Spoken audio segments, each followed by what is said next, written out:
ನಮಸ್ಕಾರ ನಮಸ್ಕಾರ. ನನಗೆ ಮತ್ತೆ ಇವತ್ತು ಮಾರಣಾಂತಿಕ ಅಲ್ಲೇ ಅದೇ ಜಾಗದಲ್ಲಿ ಅದೇ ಡ್ರಗ್ ಅಡಿಕ್ಟ್ಗಳು ಮಾಡಿದ್ದಾರೆ. ಹಾಯ್ ಫ್ರೆಂಡ್ಸ್, ಎಲ್ಲರಿಗೂ ನಮಸ್ಕಾರ. ಲಾಯರ್ ಜಗದೀಶ್ ಅವ್ರ ಮೇಲೆ ಮತ್ತೆ ಹಲ್ಲೆ ಮಾಡಿದ್ದಾರೆ. ಮೂಗಲಿ ಬಾಯಲ್ಲಿ ರಕ್ತ ಬರೋ ತರ ಹಲ್ಲೆ ಮಾಡಿದ್ದಾರೆ. ಮತ್ತೆ ಅದೇ ಜಾಗಕ್ಕೆ ನಿನ್ನೆ ಜಗಳ ಆಡಿ ಗಲಾಟೆ ಮಾಡಿ ಕಿರಿಕ್ ಮಾಡಿದಂತ ಜಾಗಕ್ಕೆ ಮತ್ತೆ ಹೋಗಿ ಅಲ್ಲಿ ಯಾರ ಕೈಲಿ ಜಗಳ ಆಡಿದ್ರು ಅವ್ರ ಕೈಲಿ ಕಿರಿಕ್ ಮಾಡೋದಕ್ಕೆ ಅಂತಾನೆ ಹೋಗಿದ್ದಾರೆ. ಲಾಯರ್ ಜಗದೀಶ್ ಅವರು ಮತ್ತೆ ಅವ್ರ ಮಗ ಇಬ್ರು ಹೋಗಿದ್ದಾರೆ. ಅವ್ರ ಸ್ಕಾರ್ಪಿಯೋ ಕಾರಲ್ಲಿ ಹೋಗಿದ್ದಾರೆ. ಆ ಸ್ಕಾರ್ಪಿಯೋ ಕಾರು ಜಖಮ್ ಆಗಿದೆ ಅಂತ ಹೇಳ್ತಾ ಇದಾರೆ. ಪ್ಲಸ್ ಅವ್ರ ಮಗನ ಮೇಲೂ ಹಲ್ಲೆ ಮಾಡಿದ್ದಾರೆ. ಹಲ್ಲೆ ಮಾಡಿರೋದು ಕಾಣಿಸ್ತಾ ಇದೆ. ಸುಮ್ನೆ ಯಾರೋ ಅವ್ರ ಮೇಲೆ ಅವರೇ ಹಲ್ಲೆ ಮಾಡ್ಕೊಂಡು ಬರಲ್ಲ. ಈ ಅವರೇ ಹಲ್ಲೆ ಮಾಡ್ಕೊಂಡು ಬರಲ್ಲ ಅಂತ ಯಾಕೆ ಹೇಳ್ತಾ ಇದೀನಿ ಅಂತಂದ್ರೆ, ಅವರು ಅವರ ಫೇಸ್ಬುಕ್ ಪೇಜ್ ನಲ್ಲಿ ಏನೇ ಮಾಡಿದ್ರು ಲೈವ್ ಮಾಡ್ತಾರೆ. ಕೂತ್ರು ಮಾಡ್ತಾರೆ, ನಿಂತ್ರು ಮಾಡ್ತಾರೆ, ಎಲ್ಲಾದ್ರೂ ಮಾಡ್ತಾರೆ. ಆದ್ರೆ ಆ ಜಾಗಕ್ಕೆ ಹೋಗಿ ಜಗಳ ಮಾಡ್ತಿರೋದನ್ನು ಲೈವ್ ಮಾಡಿದ್ದಾರೆ. ಮತ್ತೆ ಮೂಗಲಿ ಬಾಯಲ್ಲಿ ರಕ್ತ ಬರ್ತಿರೋದನ್ನು ವಿಡಿಯೋ ಮಾಡಿದ್ದಾರೆ. ಆದ್ರೆ ಹೊಡೆದಿದ್ದು ಮತ್ತೆ ಗಲಾಟೆ ಸ್ಟಾರ್ಟ್ ಮಾಡಿದ್ದು ಯಾರೋ ಬಂದವ್ರ ಜೊತೆ ಗಲಾಟೆ ಮಾಡಿದ್ದು ಅದ್ಯಾವುದೂ ಇಲ್ಲ. ಆದ್ರೆ ಹೊಡೆದಿದ್ದಾರೆ ಅಂತ ಮೂಗಲ್ ಬಾಯಲ್ಲಿ ರಕ್ತ ಬರ್ತಿರೋದನ್ನ ವಿಡಿಯೋ ಮಾಡಿದ್ದಾರೆ. ಅದು ಇದೆಲ್ಲ ಪೊಲೀಸ್ ಆಫೀಸರ್ಸ್ ಮುಂದೆನೆ ನಡೀತು ಅಂತ ಹೇಳ್ತಿದ್ದಾರೆ. ಅವ್ರ ಮಗುಗೆ ಅಲ್ಲೇ ಅಂತೂ ಆಗಿದೆ, 100% ಅಲ್ಲೇ ಆಗಿದೆ. ನೀವು ನೋಡ್ತಿರ್ಬೋದು ಈಗ ಫೋಟೋದಲ್ಲಿ. ಅವ್ರಿಗೆ ಅಲ್ಲೇ ಮಾಡಿರೋದಂತೂ ಸತ್ಯ. ಯಾರೋ ಅಲ್ಲೇ ಮಾಡಿದ್ದಾರೆ. ಯಾರು ಅಲ್ಲೇ ಮಾಡಿದಾರೋ ಗೊತ್ತಿಲ್ಲ.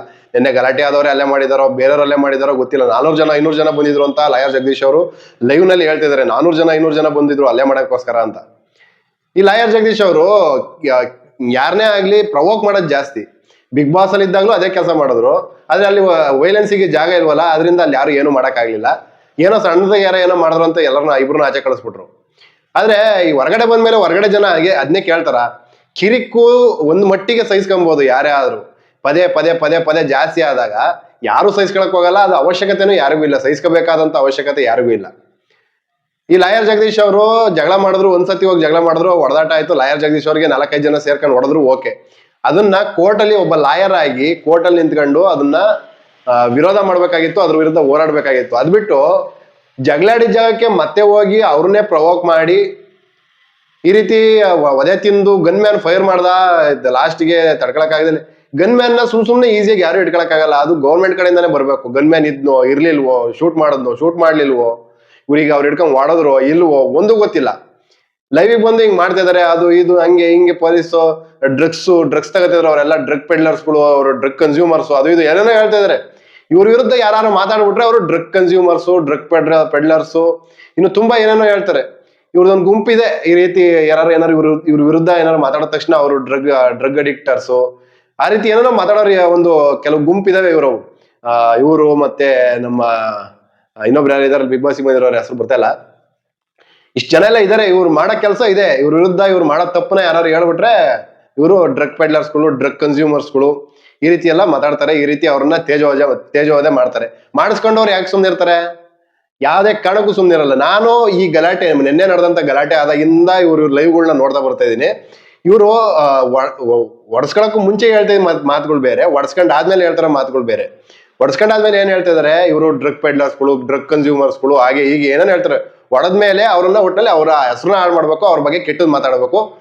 ಆ ರೀತಿ ಇವರು ಮೈಂಡ್ ಸೆಟ್ ಅಲ್ಲಿ ಫಿಕ್ಸ್ ಆಗಿರೋದಂತ ಎಲ್ಲರೂ ಕಾಣಿಸ್ತಾ. ಆದ್ರೆ ಈ ಹೊಡೆದಿರೋದು ಕರೆಕ್ಟ್ ಅಂತ ನಾನು ಹೇಳಲ್ಲ. ಅಕಸ್ಮಾತ್ ಯಾರು ಮೂಗಲಿ ಬಾಯಲ್ಲಿ ರಕ್ತ ಬರಂಗೆ ಅವ್ರ ಮಗು ಹೊಡೆದಿದಾರಲ್ಲ, ಅದು ದೊಡ್ಡ ತಪ್ಪು. ಯಾರು ಮಾಡಬಾರ್ದು.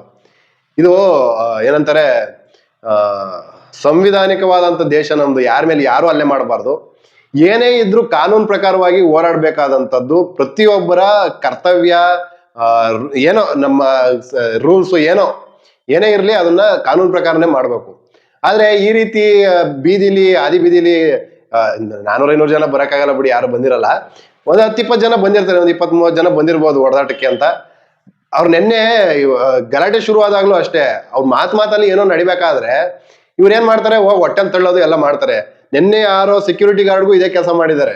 ಲಾಯರ್ ಜಗದೀಶ್ ಅವರು ಹೊಟ್ಟೆಲ್ ತಳ್ಳೋದು, ಹೊಡೆಯಕ್ ಹೋಗೋದು, ತೀರಾ ಅತಿರೇಕ. ಈ ಯಾರು ಸೋಷಿಯಲ್ ಮೀಡಿಯಾದಲ್ಲಿ ಒಂದ್ ಸ್ವಲ್ಪ ಫೇಮಸ್ ಆದ್ರು, ಏನೋ ಮಾಡಿದ್ರು, ಜನಗಳ ಏನೋ ಅಟೆನ್ಷನ್ ಸಿಗೋದಕ್ಕೋಸ್ಕರ ಏನೇನೋ ಮಾಡಕ್ ಪ್ರಯತ್ನ ಪಟ್ಟು ಒಂದ್ ಸ್ವಲ್ಪ ಫೇಮಸ್ ಆದ ತಕ್ಷಣ ಈ ರೀತಿ ಹುಚ್ಚಾಟಗಳನ್ನ ಮಾಡಿದಂತ ತುಂಬಾ ಉದಾಹರಣೆಗಳಿದಾವೆ. ಹುಚ್ಚ ವೆಂಕಟ್ ಅವರಿಂದ ಹಿಡಿದು ಎಲ್ಲಾರು ಇದಾರೆ.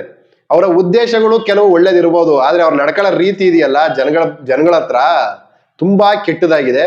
ಬಿಗ್ ಬಾಸ್ ಇಂದ ಆಚೆ ಕಳಿಸ್ ತುಂಬಾ ಒಳ್ಳೆ ಕೆಲಸ ಮಾಡಿದ್ರು ಈ ಮನುಷ್ಯನ. ಆದ್ರೆ ಈ ರೀತಿ ಹೊಡೆದಿರೋದಂತೂ ದೊಡ್ಡ ತಪ್ಪು. ಇದು ಅಟೆಂಪ್ಟ್ ಟು ಮರ್ಡರ್ ಕೇಸ್. ಇದು ಏನಾಗುತ್ತೋ ಗೊತ್ತಿಲ್ಲ, ಹೊಡೆದವ್ರ ಪಾಡ್ ಏನಾಗುತ್ತೋ ಅದಂತೂ ಗೊತ್ತಿಲ್ಲ. ದೊಡ್ಡ ತಪ್ಪು ಇದು. ಯಾರು ಮಾಡಿದಾರೋ ಅವರು ಇದನ್ನ ಕಾನೂನು ಪ್ರಕಾರ ಇತ್ಯರ್ಥ ಮಾಡ್ಕೊಳ್ಳೇಬೇಕಾಗತ್ತೆ. ಈ ರೀತಿ ಯಾರು ಮಾಡಕ್ ಹೋಗ್ಬಿಡಿ, ಹೊಡೆಯಕ್ ಹೋಗ್ಬಿಡಿ. ಹುಚ್ಚರು ಪಾಡಿಗೆ ಹುಚ್ಚರು ಹೆಂಗಾರು ಬೈಕೊಂಡು ಹೆಂಗಾರು ಓಡಾಡ್ಲಿ ಅಂತ ಬಿಟ್ಬಿಟ್ರೆ ತುಂಬಾ ಒಳ್ಳೇದು. ಈ ರೀತಿ ಹುಚ್ಚರನ್ನ ಯಾರು ಸಹಿಸ್ಕೊಳಕ್ ಆಗಲ್ಲ. ಆದ್ರೂ ಕಾನೂನು ಪ್ರಕಾರ ಕಾನೂನು ಅದು ಇದು ಅಂತ ನಮ್ಮ ದೇಶದಲ್ಲಿ ಇರೋದ್ರಿಂದ ಸ್ವಲ್ಪ ತಾಳ್ಮೆಯಿಂದ ಇದ್ರೆ ಎಲ್ಲರಿಗೂ ಒಳ್ಳೇದು. ಆದ್ರೆ ಲಾಯರ್ ಜಗದೀಶ್ ಅವ್ರ ಮೇಲೆ ಈ ರೀತಿ ಹಲ್ಲೆ ಆಗಿರೋದು ತುಂಬಾ ತಪ್ಪು. ಇದ್ರ ಬಗ್ಗೆ ನಿಮ್ಮ ಒಪಿನಿಯನ್ ಏನು ಅಂತ ಕಮೆಂಟ್ ಮಾಡಿ ಹೇಳಿ. ಈ ರೀತಿ ಅತಿರೇಕ ವರ್ತನೆ ಮಾಡೋ ಅಂತವ್ರಿಗೆ ಇದು ಈ ರೀತಿ ಆಗೋದ್ರಿಂದ ತಪ್ಪೇನಿಲ್ಲ. ಆದ್ರೂ ಒಂದು ಮಾನವೀಯತೆ ದೃಷ್ಟಿಯಿಂದ, ಕಾನೂನಿನ ದೃಷ್ಟಿಯಿಂದ ಇದು ಮಾಡೋದು ತಪ್ಪು ಅಂತ ನನ್ನ opinion. Thank you so much. ಯಾರು ಚಾನಲ್ನ ಸಬ್ಸ್ಕ್ರೈಬ್ ಮಾಡಿಲ್ಲ ಪ್ಲೀಸ್ ಎಲ್ಲ ಸಬ್ಸ್ಕ್ರೈಬ್ ಮಾಡಿ ಸಪೋರ್ಟ್ ಮಾಡಿ. Thank you so much. Bye.